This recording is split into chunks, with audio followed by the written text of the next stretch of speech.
अस्सलाम वालेकुम, मैं हूँ रूस का बटान। यार साइबेरिया में खुदा की कसम भारे आ गई हैं। -9 टेम्परेचर हो रहा है। हम अपने दुम्बों वगैरह को जो है घास वगैरह सुबह के डाल दिया था। कुत्ते को हमारे कीड़ा काट रहे हैं हमेशा की तरह। उसको बड़ी तकलीफ़ होती है जब भी हम जो है अपनी बकरियों के पास आएँ, लेकिन खैर हम ज़ाहिर बकरियों को कुत्ते से ज़्यादा टाइम देते हैं, तकलीफ़ तो उसको होगी।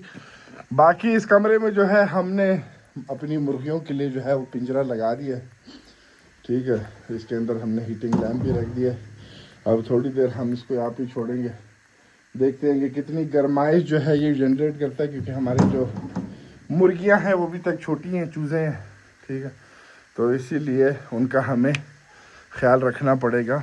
इस गर्मी अभी 25 दिन की है तकरीबन। रशियन ब्रीड है वो भी, इंशाल्लाह आप लोगों को जब मतलब यहाँ पे लाऊंगा तो फिर दिखाऊंगा। फ़िलहाल इनको एंजॉय करने देते हैं, इनका मौसम है, ठीक है। इनको तो वैसे भी इतनी सर्दी वगैरह लगती नहीं है। ये रशिया की ब्रीड है जो कि ख़ास तौर पे सर्दी में जो है वो मतलब सर्दी गुजारने के लिए जो है बनाई गई है, ठीक है। और खैर अभी चलते हैं, बाकी काम शाम करते हैं, मिलते हैं आप लोगों से अगले वीडियो में। ख्याल रखो अपना, अल्लाह हाफिज़।